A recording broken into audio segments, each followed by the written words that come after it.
What's up, everybody? It is Actively Lazy and Joe the Brain Matz. Still a quarter of the brain missing. Still a quarter of the brain missing, but he's getting there. He's getting there. We are going to recap Week 6 as quickly as possible because I do know kickoff starts in 20 minutes.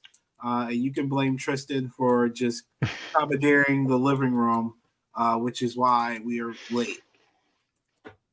Let's start with Thursday night's game. Kansas City Chiefs win 19-8 against the Denver Broncos. Denver's just struggling. The only takeaway I have for that game is that I got the line at 11, but I also had it at 10.5, and somehow all I did was push. I was going to say my main takeaway was that Steve Smith really does not like Jerry Jeudy. So yeah, that's one of those things I think, if we had cared enough to talk about it Sunday, we would. But I know that was like the hot top. That honestly was the story of the game until Taylor Swift showed up. So yeah, because there's not much to say. The Broncos are clearly one of the worst teams in the NFL, and their schedule doesn't get easier. I know PFF and DVOA both have them with a top 5 most difficult schedule the rest of the way. So settle in. This is going to be a 3 or 4 win team probably. Going across the pond to the last London game, I think, on the schedule. I think they're going to Germany next. But the Baltimore Ravens and the Tennessee Titans clashed in London. Baltimore ending up winning 24-16. Can you explain to me what that last sequence was for the Titans? Did you see the game? No, I missed it. Out west, that's early for me to get up on the weekend. All right, so I'm gonna paint the picture for you. They're down 11, right? They get literally to about the 3-yard line, to the 3-yard line, and then they try to run the ball with Willis for some reason. Derrick Henry is not in the game at any of this juncture, so they try to run with Willis. I think there was a penalty, so they got pushed back. But essentially, they were at the 3-yard line and ended up going it was 3rd and 20 or something. Yeah, I'm looking at the play-by-play right now. So they had 1st and goal from the 6 with 1:46 to play. Yeah, they ultimately ended up kicking a 38-yard field goal with 38 seconds left. Yes. So they let a minute run off the clock, lost 14 yards, and kicked a field goal. And I had them to cover the number. I'm actually done with the Titans, man. Mike Vrabel really might be the worst game managing coach in the NFL right now. This isn't just his most questionable call. This is probably number 3 so far this year. It was just baffling. But the news there is they lost Ryan Tannehill. It seems like he's not going to play next week with an ankle injury. Yeah, which, this isn't a very good team. I guess, they hang around. They can win. It's Atlanta, so I guess that might make the difference in that game because they've got Atlanta at home. But, yeah, the Titans, it feels like they're already a year overdue for a rebuild. So it's coming now. Yeah, I agree. Minnesota in the Gutter Bowl taking on the Chicago Bears. I almost say Jalen Hurts. Gosh, that's really bad. Justin Fields ended up getting hurt. Was it dislocated thumb or something like that? And it doesn't sound like, or finger, doesn't sound like that's going to get any better. There's really no takeaway here, man. I don't understand why Kirk Cousins is staying. I don't understand why they're trying to not dump him off and get something for him. And I don't understand why they're not fully committed to just tanking for Caleb Williams, May, whoever they want to pick at quarterback. They don't even have to because they have the Panthers pick. But that's true. They want to tank so they can get Caleb Williams and Marvin Harrison Jr. But the difference in this game is really Tyson Bagent, the backup quarterback, comes in. Running back doesn't pick up, very first play doesn't pick up it's strip sack touchdown for the Vikings. That turns out to be the difference. Not an impressive game for the Vikings either on offense without Justin Jefferson. This is a bad Bears defense, and they struggled all day. But props to Brian Flores. Blitzed over 70% of the time. which worked out super well, whether it was Fields or Badgett. And so that Brian Flores game plan, that's what won it, because this Vikings offense without Jefferson, worrying. I hope he brings that next week when the Niners play. Jacksonville taking on the Indianapolis Colts. I think Minshew forgot he's a Colt. That's why he threw those interceptions. Yeah. Because those passes went straight to like, I understand miscommunication happens, but these passes were like 10 yards away from the next receiver to the defender. I don't understand what to make of this game, and I really had higher hopes that they would be competitive, but it's hard to compete. Same. Yeah, it's hard to compete when your quarterback's literally giving the ball away. But this is a good win for Jacksonville. Yeah, I mean, Jacksonville did what you want them to do. They just loaded up to stop the run. 44 yards and 17 carries for the Colts.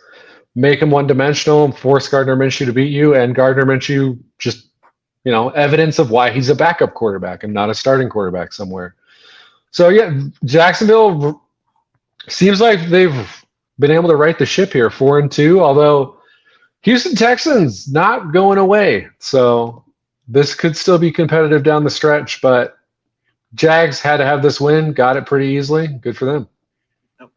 Bengals with the healthy Joe Burrow. T. Higgins comes back, and pretty much everybody's there. The offense is ready to roll. There's no more excuses, and they only score 17 against a defense that I still say is one of the most overrated defenses in the league.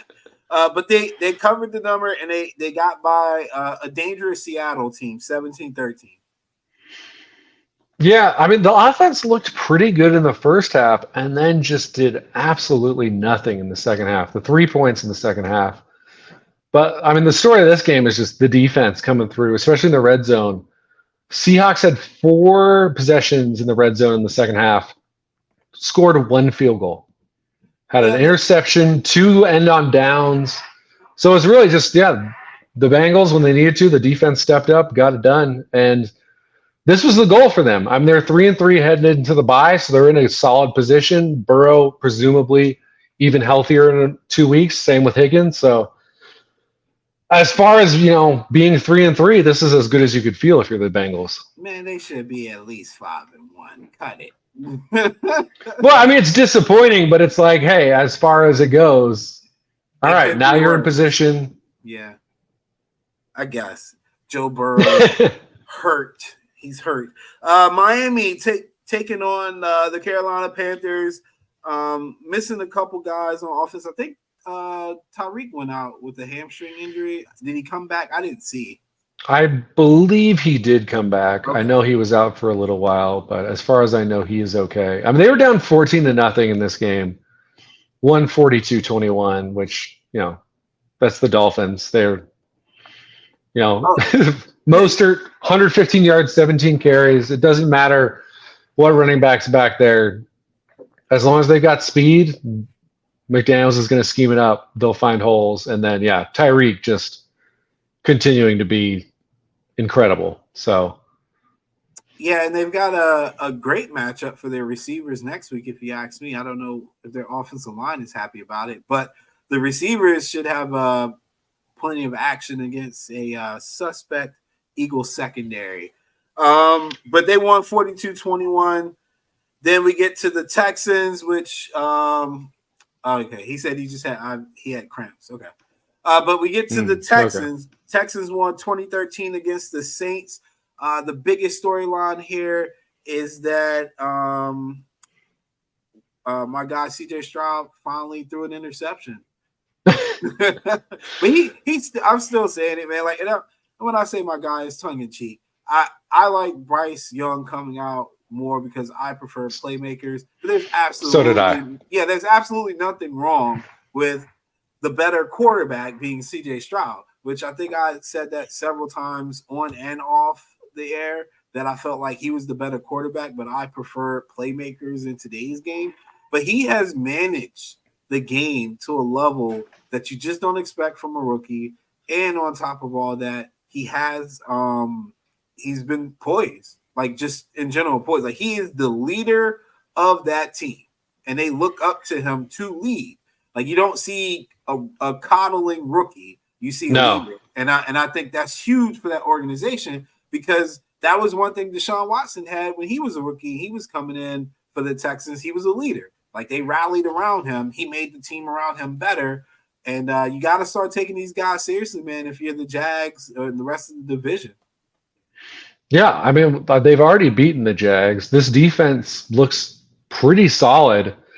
And then, yeah, Stroud has been, a little ugly this week. Like you said, he had the pick, completed under 50% of his passes, but Saints are a good defense, and he's still working with a makeshift offensive line, and they're gutting out wins. And I mean, especially considering they don't have their first round pick. So the fact that they're 3-3 right now, I mean, if you're a Cardinals fan, pretty disappointing. But if you're a Texans fan, yeah, this is awesome that this team is this competitive year one in the new regime with the rookie quarterback.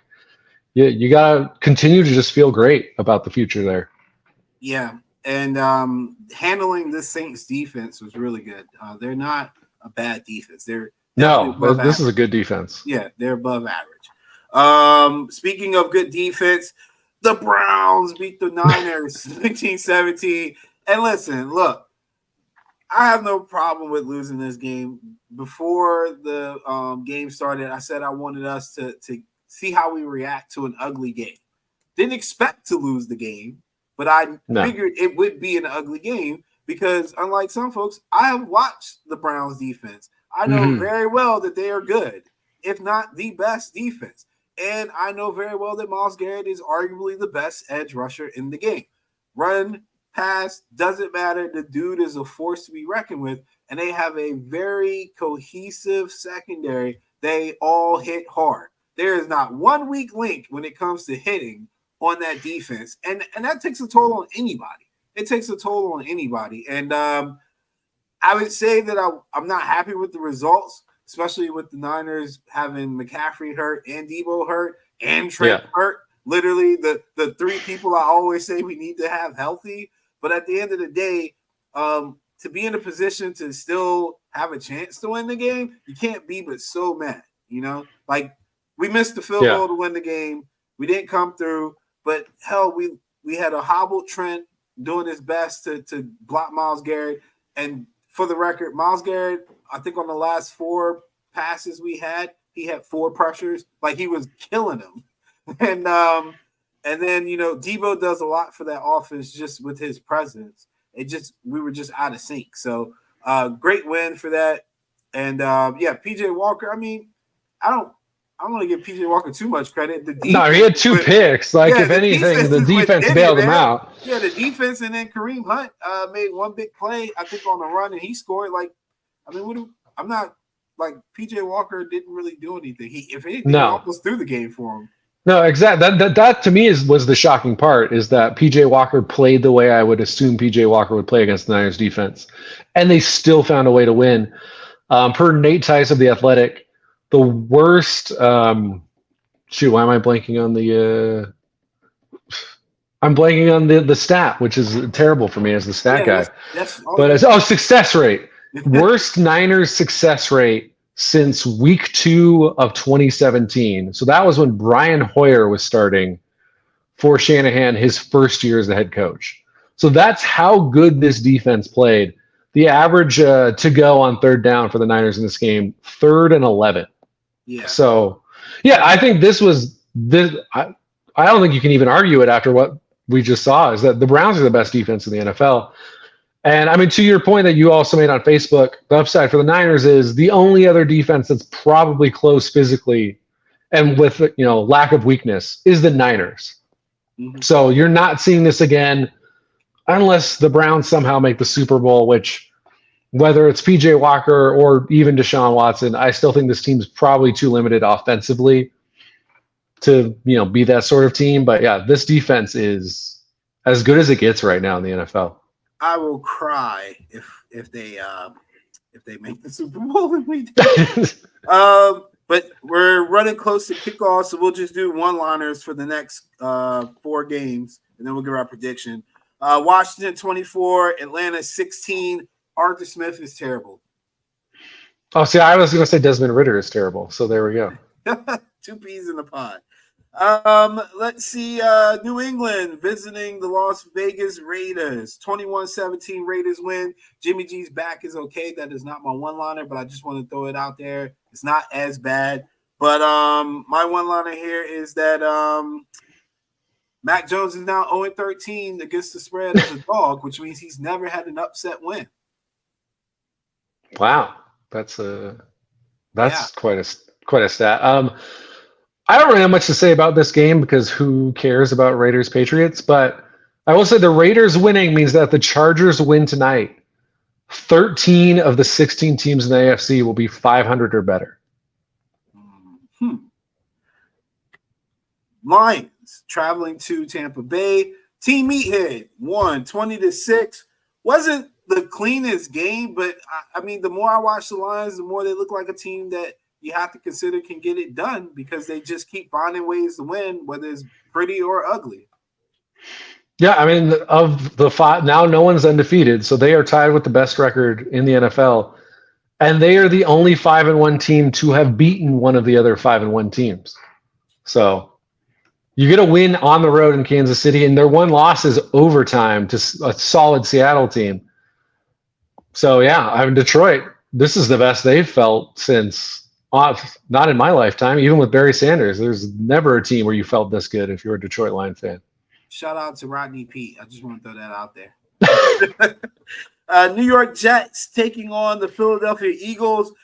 The Jets come through 20-14 in a crazy game that you kind of got to put the blame a little. All right, you know what? I won't put the blame fully on Jalen Hurts, but I go back to my early assessments of the offense, and there's just something not right with the offense. There's something not right with the offense, and it doesn't fit Jalen Hurts' eye as well as it did last year. His efficiency is down this year, and I obviously expect some regression because last year was probably the best he could ever play, but not this significant. They need to find a way to spread the ball around a little bit more. They need to find a fucking running game. I'm sorry. Like that. Well, the running game's generally been there. It was not there at all yesterday, which turned out to be a huge problem. Yeah, because I think you're right that the passing offense has not been nearly as cohesive as last year. I mean, you just look at the receivers. The first 2 weeks, Devonta Smith looks awesome, and A.J. Brown's nowhere to be found. And ever since then, A.J. Brown's looked incredible, and Devonta Smith can't get anything going. So you have both of those guys, and we haven't had a game all season where they've both even remotely gone off together. So, yeah, I think, again, new offensive coordinator, Jalen's still a young QB. We'll see how it goes. Lane Johnson also getting hurt in that game. Turned out to be his. But it sounds like his ankle injury is not serious. So I still think the Eagles probably figure this out more or less, but it's a concern at this point. And the Jets, I mean, hey, season's not done, man. Way to go. Yeah, and shout out to Comcast. I don't understand how my Wi-Fi goes down, but we're back, thankfully. Rams 26, Cardinals 9. Puka Cup. That's all I got to say about that. Cooper Cup is as good as he's ever been. Oh, Puka Cup? Yeah. Puka. I like it, yeah. Yeah. The Rams are pretty good, and the Cardinals are not. So there you go. And then the Bills took on the Giants in the Battle of New York. 14-19. Giants actually stayed borderline competitive with the backup quarterback. Kind of shocking. I mean, not really. Borderline competitive. We're a yard away from winning the game. No, I said borderline because if McDermott had any head on his shoulders, you wouldn't even been in that situation. But for some reason, he opted to kick the field goal and allowed you to save a timeout, which is retarded. Yeah. Like, I don't have a problem with even trying to kick the field goal because technically that should have been makeable. But why would you go for the first down and not make them spend their timeout knowing you were going to kick the ball anyway? I will say, in fairness to him and Dorsey on that call, the play was there. Knox is wide open. Josh Allen, to that point in the fourth quarter, was 7 for 7, and he just underthrows him. So it should have been. Yeah, as you guys can tell, I just muted him because he was slandering Josh Allen. We will not allow that on this podcast. You take back what you said. I mean, hey, he came through big. I mean, that second touchdown pass, he might be the only. I mean, I guess Mahomes. He and Mahomes are probably the only two quarterbacks in the NFL who make that throw. Yeah. So, for whatever reason, the Bills sometimes play down to their competition. They've done it in both games against New York teams. But I mean, if you're a Bills fan, the great thing is this week puts it in perspective because we watched the Eagles lose, we watched the Niners lose. So it's like, hey, this happens. You pulled out a win. You're not too concerned about it, especially as banged up as that defense has been and will continue to be. They buckled down, got stops when they needed to. If you're a Giants fan, it's just a weird game because that's probably the best game the Giants have played all year, and they still found ways to just crush your soul and be like, I mean, not even borderline embarrassing at the end of that first half because that was just horrendous. However you want to, spread the blame between coaches and Tyrod. I'm not even angry too about that. Is you can run the ball there, but you have to pass twice before you do it because as soon as you run it and don't make it, it's over. You could pass twice and then be like, fuck it, we're going for a touchdown. We'll run on third down and see what happens. But you can't run on the first down there. But oh well, this probably just gets us two better spots when we're picking in the draft. So you can live bet this right now. I already had the Chargers. I'm assuming you had the Chargers too? I do. All right. Well, Primetime Mac is on the prowl. He already got a sack within the first 2 minutes of the game. There we go. And then Richard said Schwarber with yard. That is absolutely disgusting. But we will be back next week with the recap show. Thank you, Joe, for jumping in. And I can't believe I'm saying this, but go Staley tonight. There we go. I mean, go Kellen Moore revenge game. I believe in it. All right. Y'all take care.